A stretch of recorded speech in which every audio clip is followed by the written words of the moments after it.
through the hearts of the people that are on this film, Creator Great Spirit. Allow that message to jump out and go into the hearts of people and open them up, Creator Great Spirit, just as I was.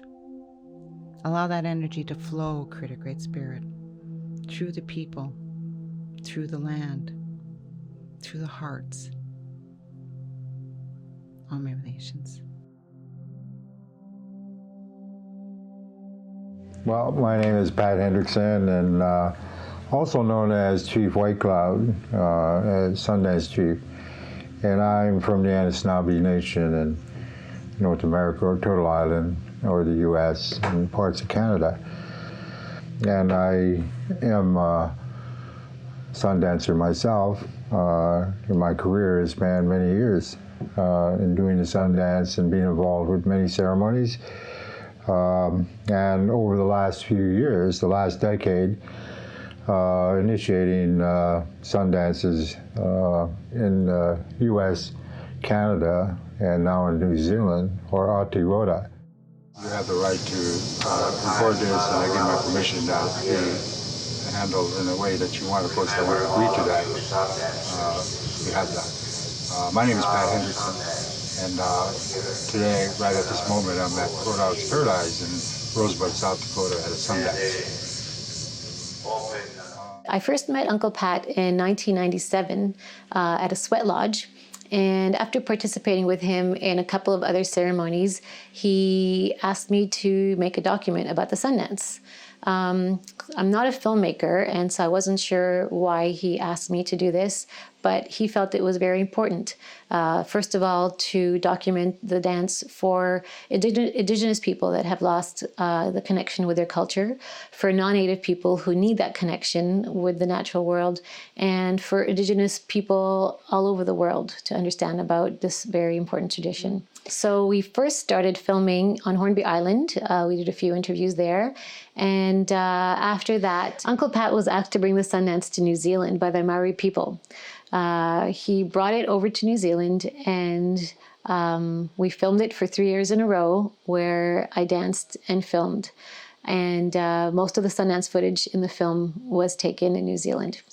The footage has mostly remained dormant. I found it difficult to make this film because the matter had to be dealt with in such a sacred way, or perhaps not to be done at all. In the end, I needed to make this film in order to respect Pat's wishes as an elder, as a medicine man, and as one of my best friends. He made that request to me again on his deathbed, and I'm honoring his request and his wish, and I have faith that his vision was for the right reasons and for good reasons. The film was made with a lot of love and respect and honor, and I hope that it will also be accepted in that way. All my relations.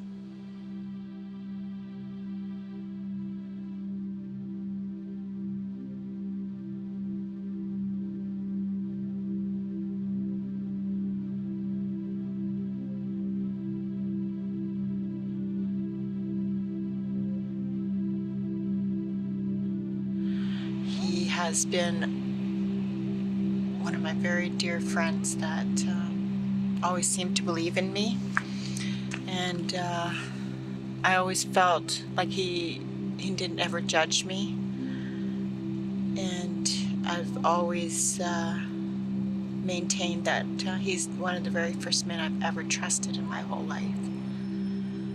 He's somebody special that I'm going to be able to say that I knew, that I know, that I loved. His legacy will be far and wide across the world as we carry the flame on to help. Yeah, his legacy will live on and on and on.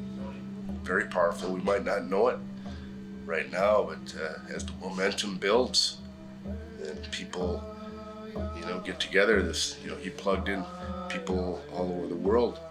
And as we carry that flame out and that love. He cared about our children. He cared about our way of life.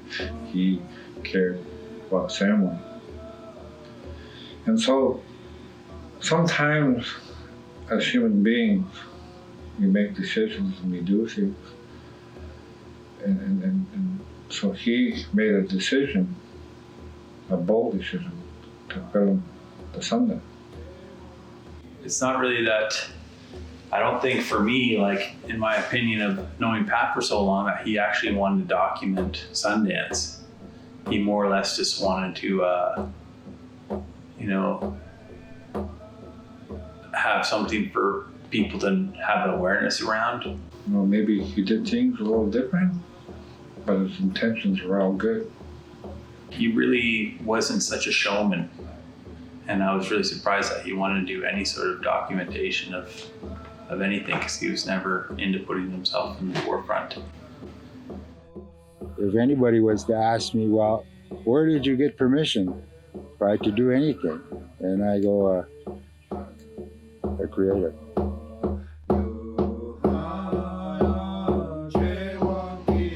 So it'll grab attention.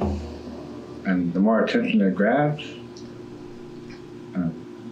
the right people will know what we're doing.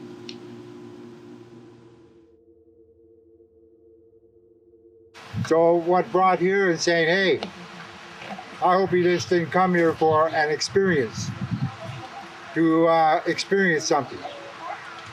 Because when I watch the dancers up there, this is serious about healing. And this is one way to do it. There are many ways. And basically, a Sundance is a celebration.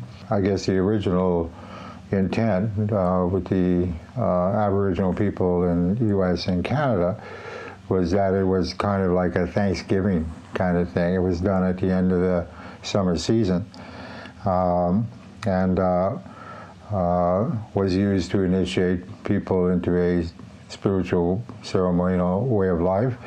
The Sundance itself is very, very, very rigorous, because it involves fasting for 4 days and 4 nights, not only from food but also from water, and dancing to the sun. And through that as an individual and part of a tribe or community, a effort to commit oneself to the betterment of the community and the environment. Can you tell me your name and where you're from? Timari Gardner. On my dad's side, I'm from Ngaitirangi Tauranga Moana. On my mum's side, I'm from Tongariru Maunga, Ngati Tūwharetua. So these ways have been in your family for many, many generations. The ways of connecting to Papatuanuku, to Ranginui, to the Kaihanga, the creator spirit, the natural environment. Yeah, absolutely.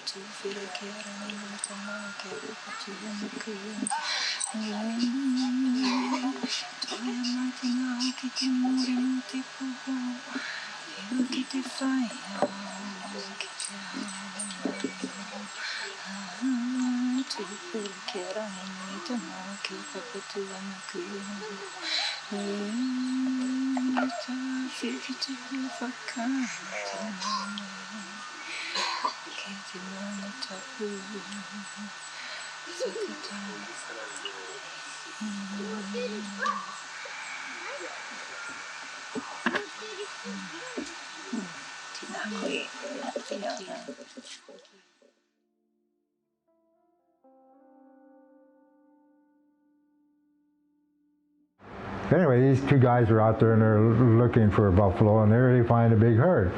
So out comes a white buffalo calf, lays down in the grass, and then what rises is a young woman carrying a bundle. So she approaches these two young men and tells them, I am going to come to your village. Return to your village and tell them I'm coming, and your elders will know what that means. A little side note to this, one of the young men had some thoughts about this woman that weren't too good. So he fell down in a heap of what? Smoldering. It wasn't nice. So the other one observed this and go, whoa, I think this is serious stuff here, so I better have a good thought here. So he did. He returned to his village and he told the elders what had happened. And the elders in the village kind of said, well, we know what that means, so let's prepare. So they took some time to prepare for this woman coming. And one day she did appear on the edge of the village. And she was welcomed in, and a lot of feasting and ceremony, you know, introductions and all that. But essentially what she did was spend some time with them and taught us the 7 ceremonies. And those ceremonies are relatively simple. But then when she's done, and she had brought a pipe, some of you know what natives and pipe, we carry pipes. This was their Bible, if you will. And with those 7 ceremonies attached to that. And when she was done, she walked off into the grass and lay down. And when stood up again was the white buffalo calf and returned to the herd. Of course, the inspiration is from the Lakota, but it's evolving here. It's got to serve today. And to hold a ceremony, try to hold it to what? The way it was in the 1700 or 1500 is ridiculous. And I think here to say, yes, is the basis of the ceremony, the philosophy of it today is as relevant today as it was then, about upholding our world, our natural world, and the resources. We kind of relate to it different than my predecessors did, is what we're faced with today in terms of the corporate and industrial move and what it's done to the land and people. At the time when he had the idea of like documenting things, it was about having a voice in the world. It was about not being oppressed and not even being oppressed by other tribal people. Because for his belief, it was that continuation of oppression. You know, that fear. He didn't want to feed that fear. His favorite shoes, he had these shoes that said like no rules, no fear. And he was really into that. And what he meant by that was not that there wasn't any rules, but that know the rules so good that you know how to deviate around certain things so that the spirit could come.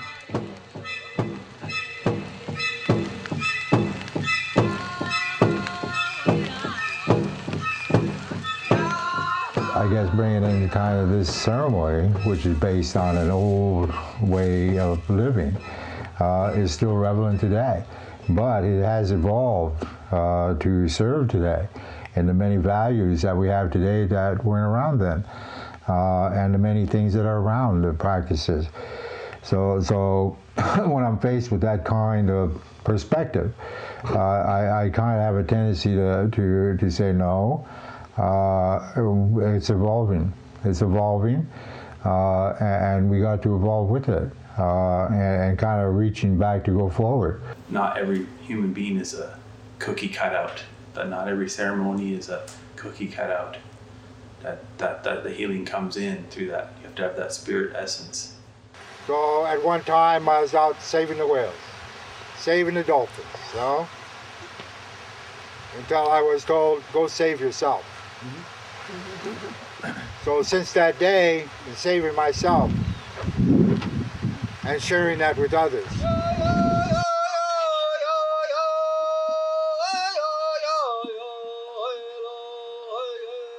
So in terms of this document, also to say to the people that in this dance that I carry Leonard Peltier. And a lot of us know who Leonard Peltier is, and we trying to teach the rest of the world about that. Many in the world know about Leonard, and Leonard is my brother, and we kind of grow up together. But he's sitting in the United States prison.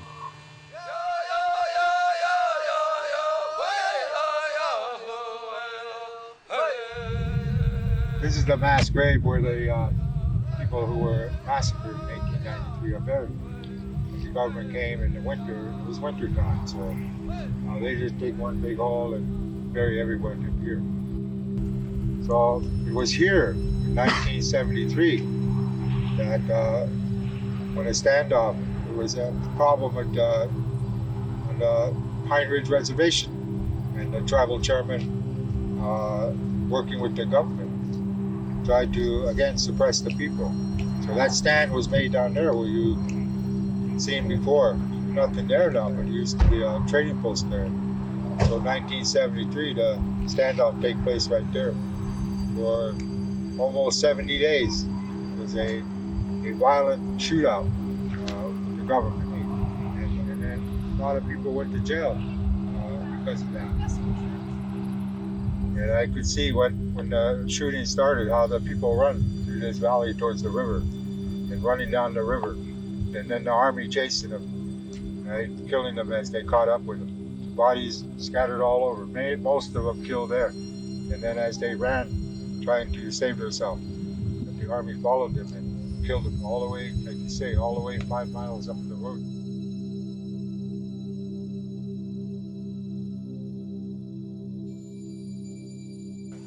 Prior to 1977, I didn't do this with non-native people.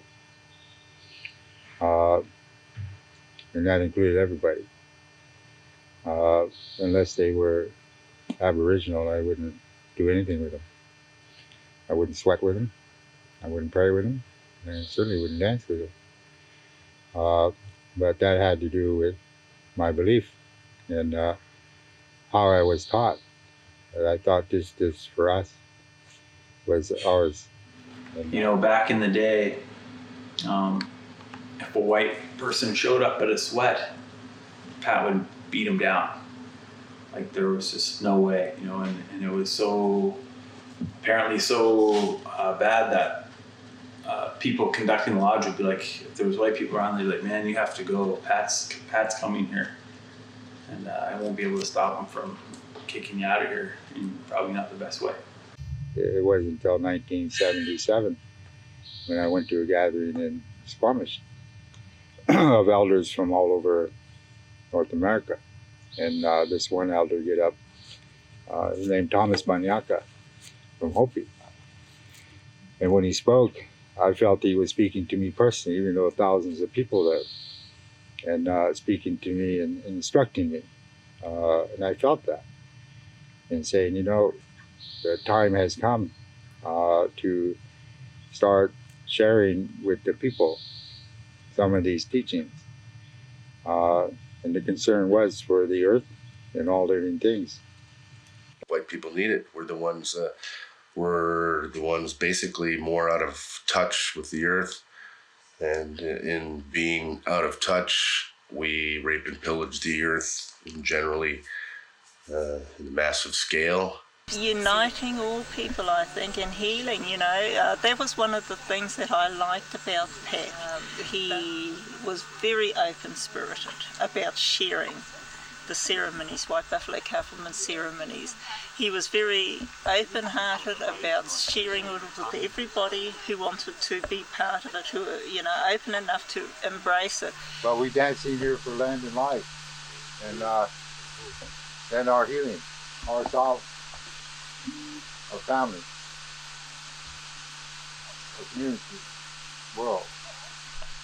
Take it all with you. Leave no one. I just wanted to say that I'm honoured and humbled by the people that have come, because they didn't know this ceremony, and especially the Maori people, you know, this is their land and things are sacred, tapu. I'm so honoured that they let the ceremony come here. Johnny came to Canada looking for, he's part Aboriginal from Canada, he came looking for his relatives over here. And while he was on a train, he bumped into a lady that goes to Sundance, who she's passed away since that time. And so she brought him to the Sundance, and he was kind of like blown away by it. And it touched him in his heart with things that happen, or he's a part of in New Zealand, with the Maori and stuff. And so then he came back to the Sundance the following year and brought some Maori relatives. And they came to Sundance and they believed this would be something good for them to do in New Zealand. With Uncle Pat coming here, I think is one of the most beautiful things, because that's an Indigenous people, and the Indigenous people of Aotearoa really love him. So I guess there's going to be things coming from out of what Uncle Pat's teaching them here to make them better people. I was very, very undecided as to how I would react as to the Sundance. But it was so emotional for me when I saw what they were doing. And they were all in synchronization with the spirit that they had with them at that time. And I guess in a way I was afraid that perhaps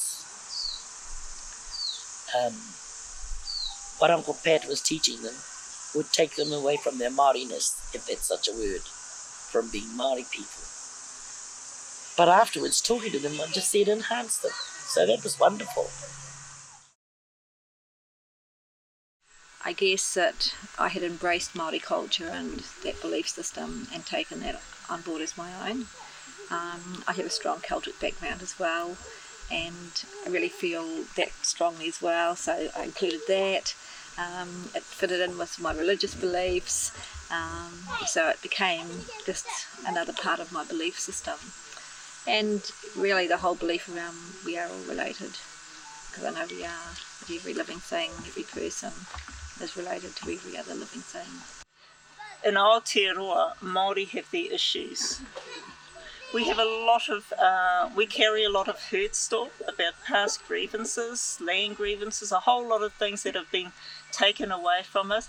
And quite a lot of Māori, and me included for a long, long time, were absolutely stuck in that hurt, stuck in that injustice. And Pākehā people have their issues too. So in a lot of different forums, I see the difficulty of Māori and Pākehā people coming together and the difficulty they have in compromising. To me, I see the healing ceremonies here as a vehicle to allow us to leave our issues someplace else and to come together in a oneness for healing and for world peace. When I was in Athens a few years ago, and so my friend took me to a church in the middle of Greece, or in the middle of Athens, and it's the oldest standing church, Christian church in the world. And the walls are maybe half as thick as this room. It's all granite, right? It was built to stand. He goes, this is the oldest church in the world. I go, cool. He goes, it could probably stand another 3,000 years. I go, I think so. He goes, what do you think? So I'm standing there thinking, I go, well, I guess somebody wanted us to be sick a long time. I go, we got what, another 3,000 years to pray about it and to work that? I go, geez, right? You go, man, what am I doing, right? 3,000 more years of this stuff, right? That's how long the church meant to stand. But then to me, that's a metaphor. To say, no, when I come in a sweat, I go, hey, this is why? Because we're lazy? Or no, I'm saying it's meant to go right away.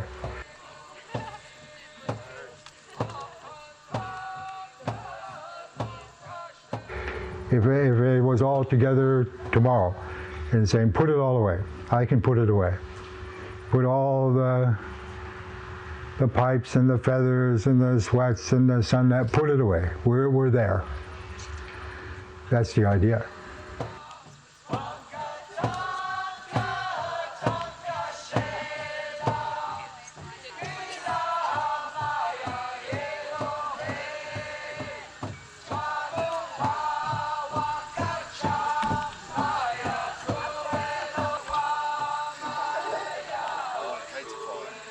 This afternoon I'm going back into a sweat.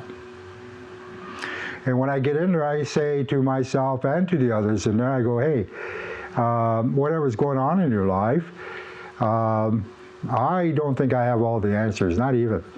But we can pray about it. We'll pray about it as a basis to start the process of what needs to happen. In terms of the immediate, whatever's going on, to those things called issues. I had a young man come to me and say, I want to be a medicine man like you know, run your weepies and all that. And I go, hey, take care of your issues.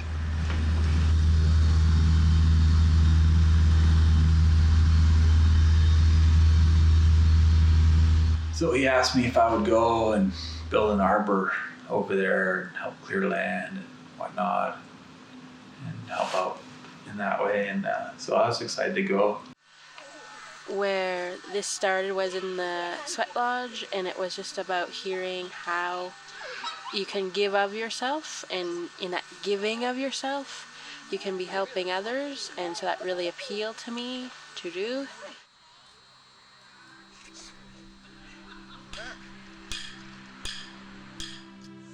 There's 12 actual days where we get ready and we purify for it. The first 4 days we sweat every day. We prepare the grounds, we prepare and pray to get the tree.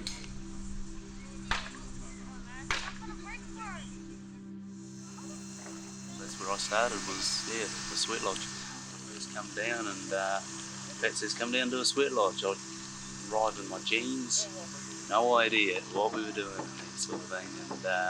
And doing that with the heat and different ways, it brought back a lot of my issues, sort of thing, that through my childhood maybe, or just through my life. A lot of abuses that maybe were put on me or I put on myself, and addressing them and moving on, so I'm not going to carry that for the rest of my life.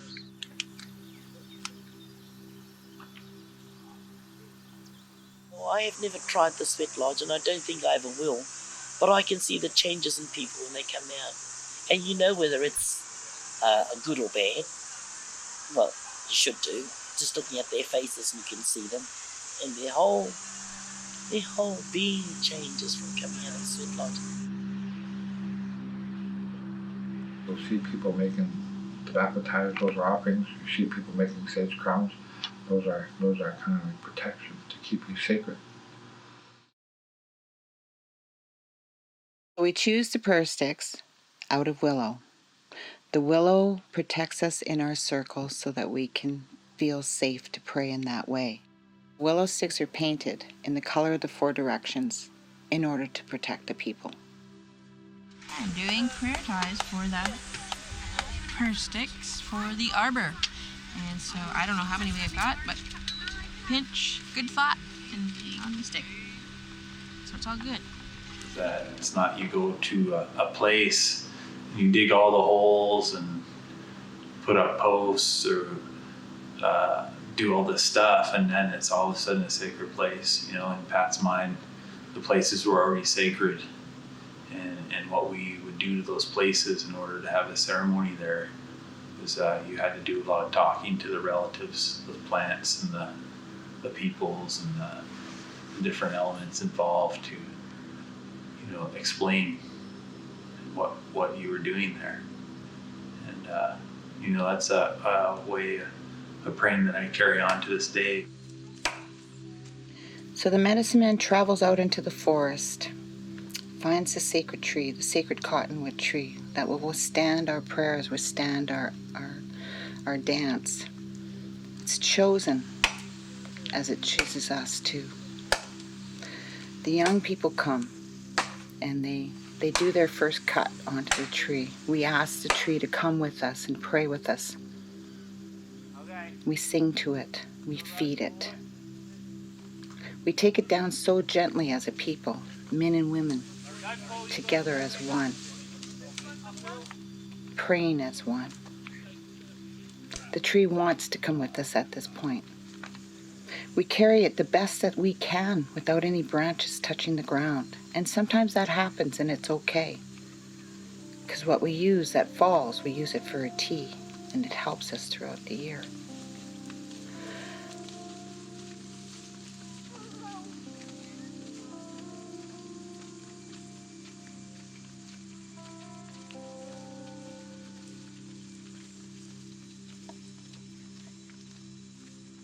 We bring the tree in, both men and women, as one, a unity, into the east gate where all the spirits come in.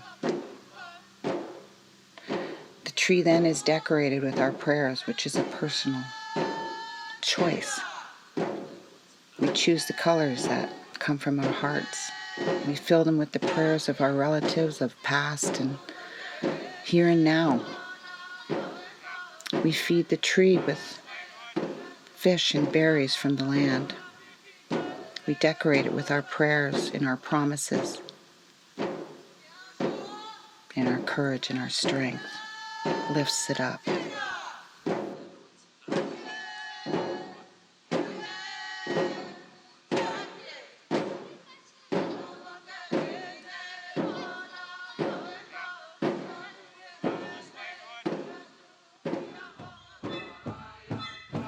And then everybody goes into the arbor and everybody's not allowed to come out. And we start the next morning, we start the first day of dance.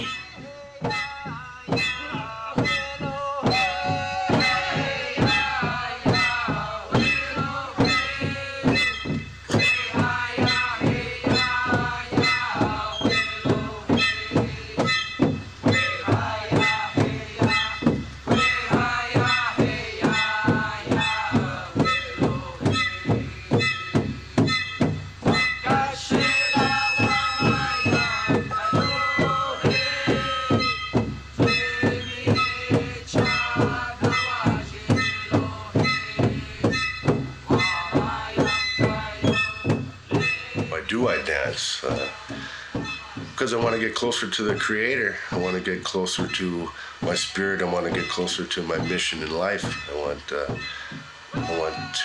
my life to be fulfilled, and I want to help. I want to help the people, my children.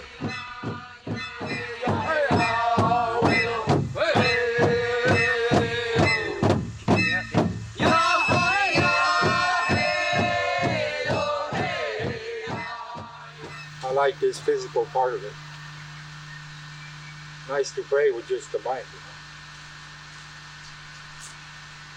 But for some of us, we need the physical part too. I think what they get first is a particular few days out of their life that really calls for their commitment and their effort.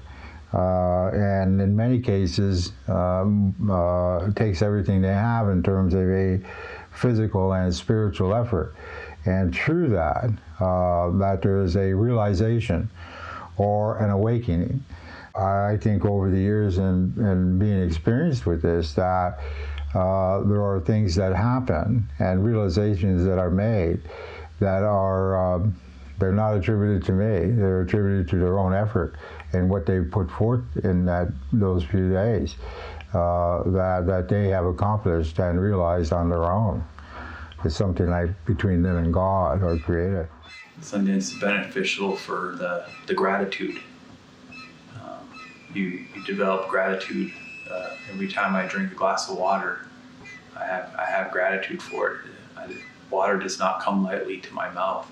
I started Sundance, nor does food, because you go without that food and water for 4 days.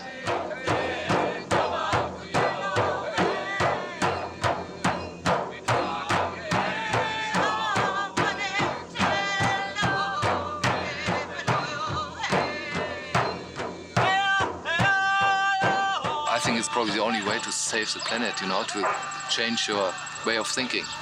If we all come together here and very high, huh? The spiritual and all that. It take us, the drummers, singers, right? We all kind of brought ourselves together and we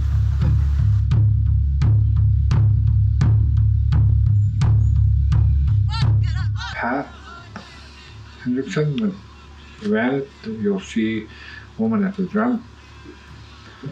But Pat was a Anishinaabe, Ojibwe, and they allowed the woman to sit at the drum, they allowed the woman to drag buffalo skulls, they allowed the woman to blow the eagle bone whistle.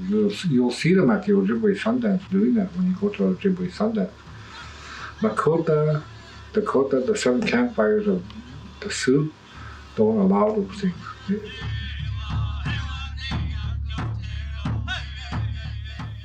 The eagle feathers and the eagle bone whistles represent the wing.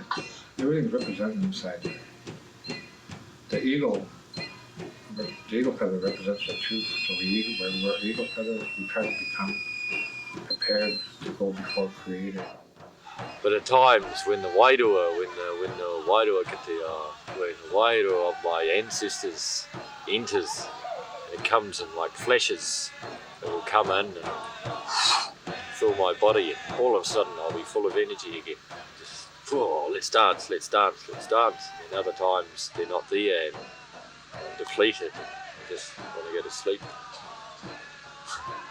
But all of those things, they all feel amazing. I'm here to push myself. I think to go through my first dance was an ongoing challenge. But when I finished, and I did the 4 days, that I was actually quite amazed that I did it. Particularly the water aspect, that was really difficult for me. It's not easy for me. I'm very not tough, very skinny.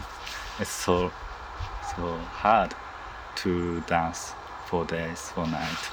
No food and no drinking. Yeah. It's not easy to Sundance. The ones that were out here dancing felt certain things. And some discomfort and hot and thirst and hunger. Right? The people drumming, right? They experience it another way. But it's still, it's an ordeal. And I think one of the dancers today or yesterday when we stopped made the comment saying, you took us to the edge and a little bit further.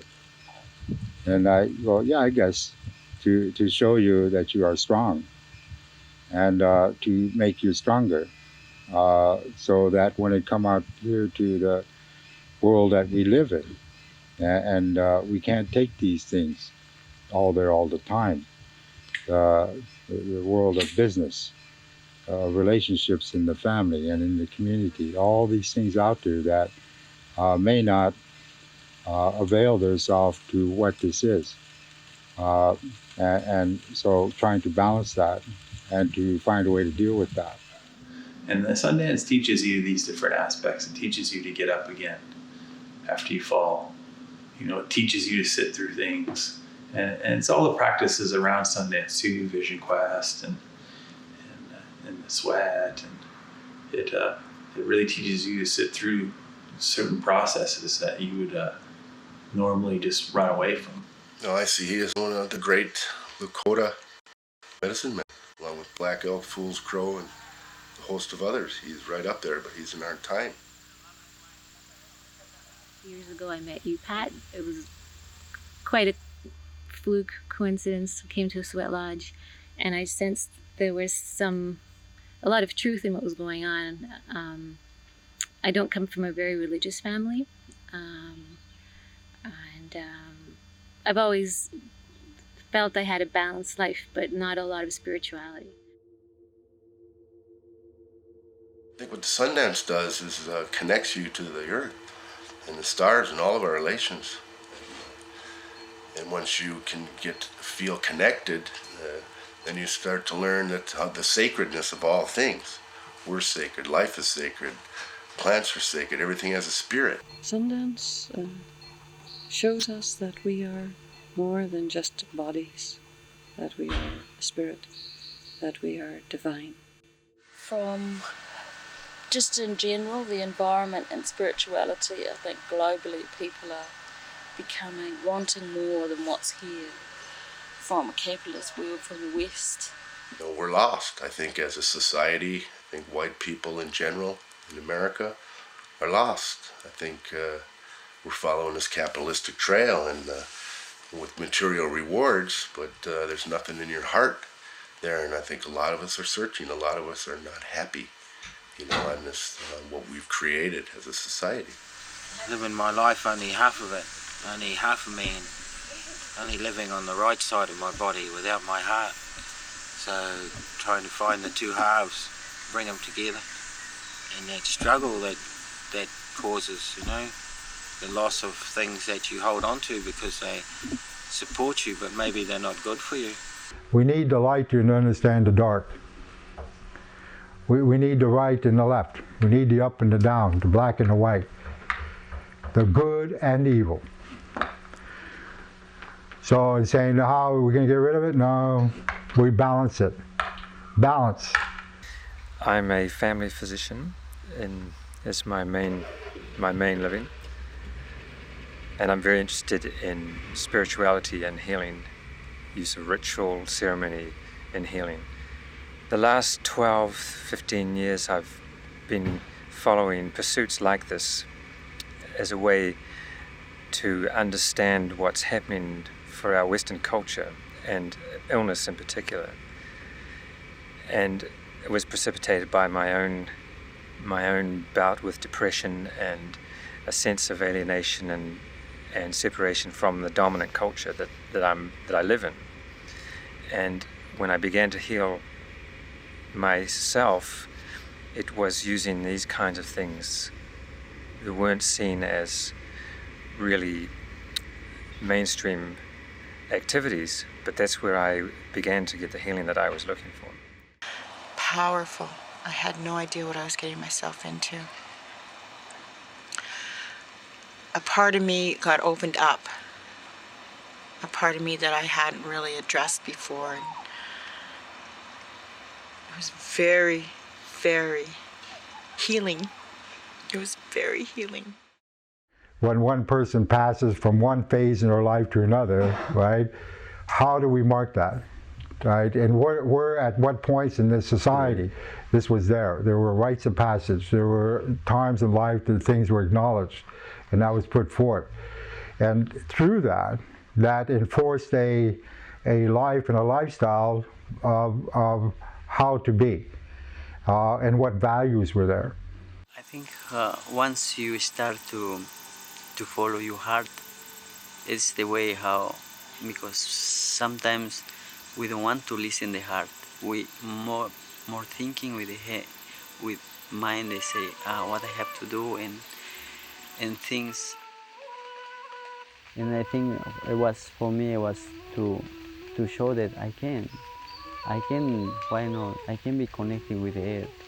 I can sometimes be spiritual, not just body. And for me was time to prove myself that I can do it, and I pray a lot. I pray. I see the sun. I see the beautiful things. I start to see in different way.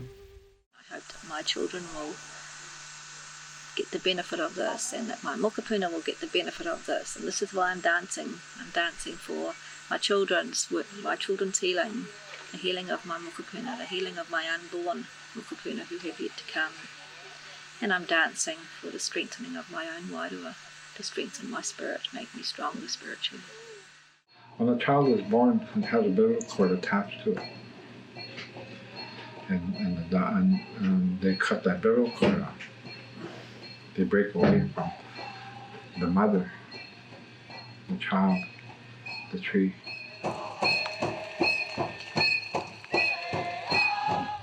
Piercing is a personal commitment. There are no requirement everybody can come in and be pierced. It's personal. And as Sundances, the belief is we own nothing. So the only thing we really own is our body, and even maybe not that. Right? We're not given permission to treat it any old way. But I think by giving flesh, right, that's what we give as part of that commitment. I could give some money, and I have. I could give some time, and I have. I can give my house to be used and all of that. But it's not me. Those are all things, all bits, bits and pieces. So I want to give my center. I want to give my heart. So the only thing I truly own is my body. It's the only thing I can truly give.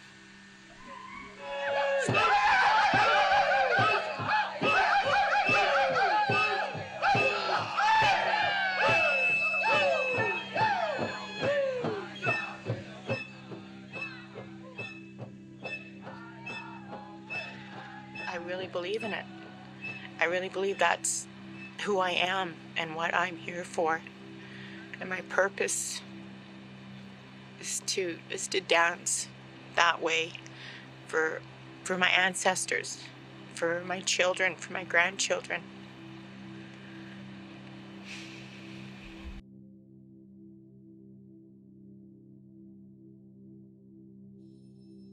And then to hear another dancer say, you know what, in my life, I've seen lots, I've felt lots, I've been through lots.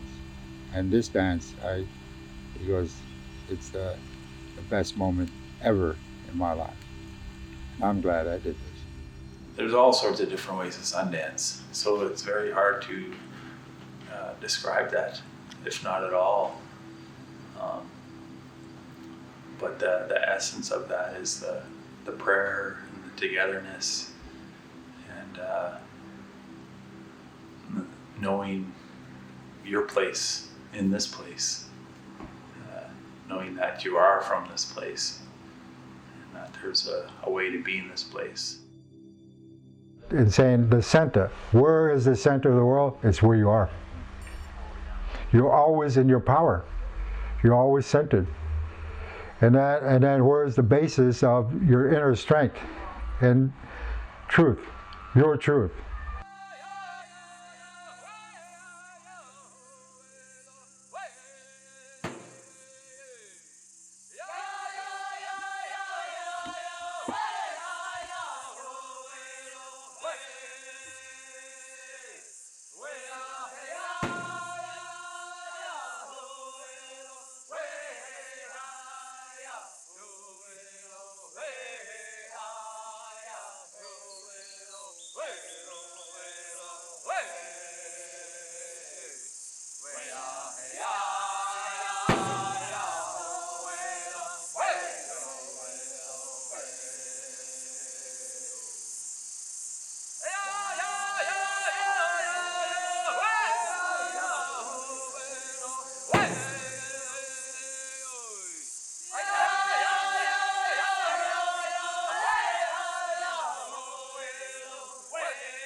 So now we're in a different phase of your life.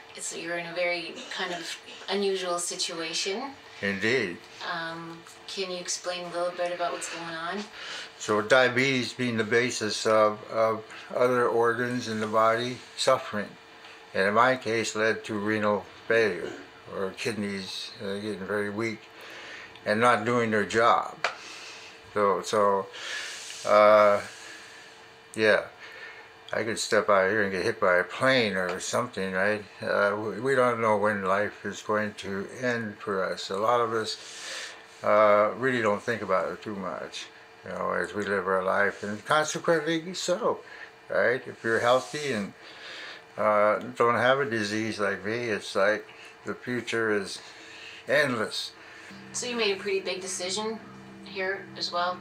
You had the option of using technology to keep yourself alive. Yeah, I used the same technology to arrive at that decision. That renal failure, diabetes, and things like dialysis, right, is something I find unacceptable. And I do have a right. And the medical field agrees with me. I do have a right. Anybody has a right to refuse treatment.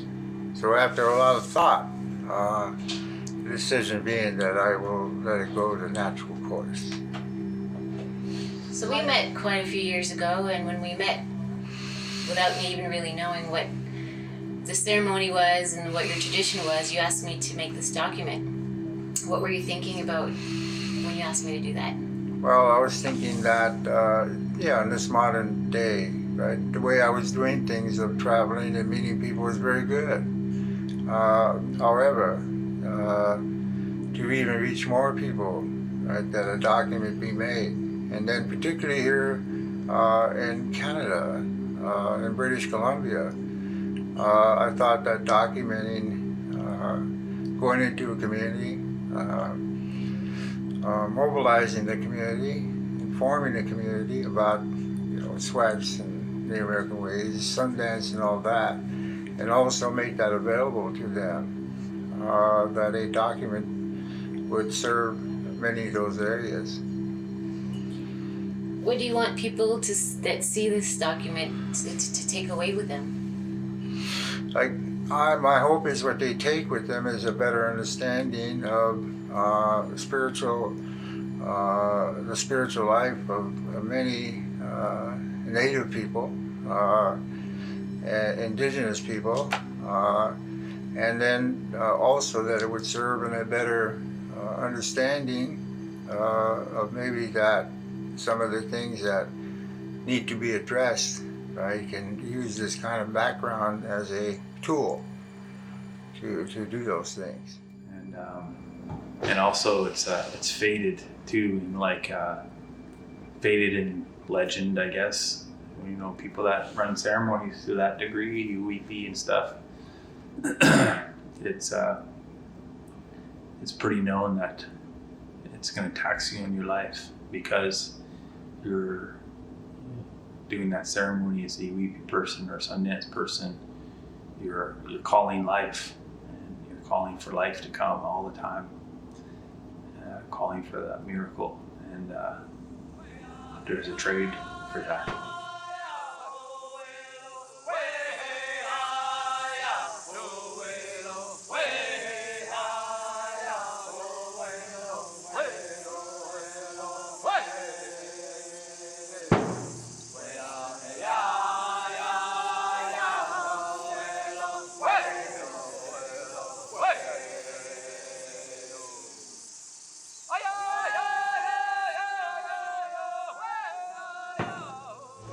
Well, it's March 17th, St. Patrick's Day, and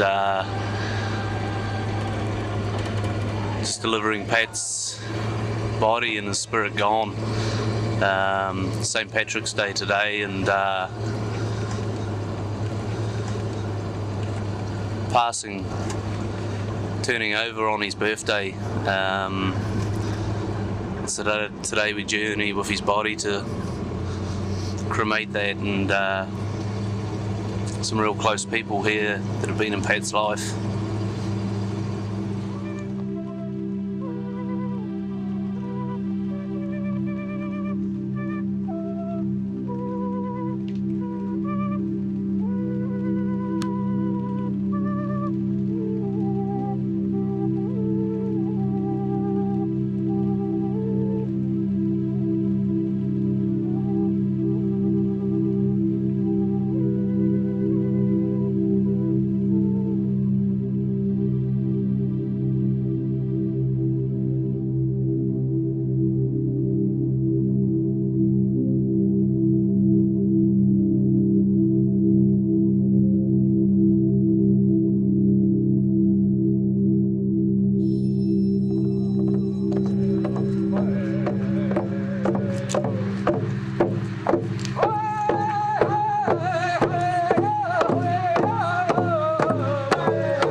Whether his teachings were right or wrong, he did something right, and that was help the people.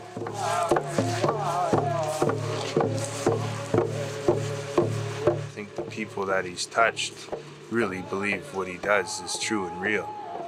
And certainly I believe that it's true and it's real, because you actually feel it in your heart and inside.